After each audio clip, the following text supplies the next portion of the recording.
তানিশা, তুমি কি করতেছো? তুমি খেলা করতেছো না ঘর নোংরা করতেছো?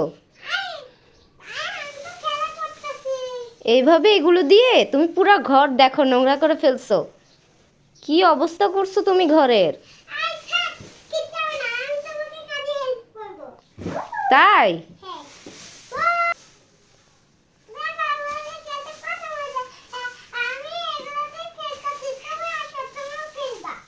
দেখেন পুরো ঘর এখনো নোংরা করে ফেলছে, এগুলো আবার আমাকে গোছাইতে হবে। কি করছো তুমি এইটা? আল্লাহ, তোমার আম্মু এখন আসলে তোমাকে মাইর দিবে।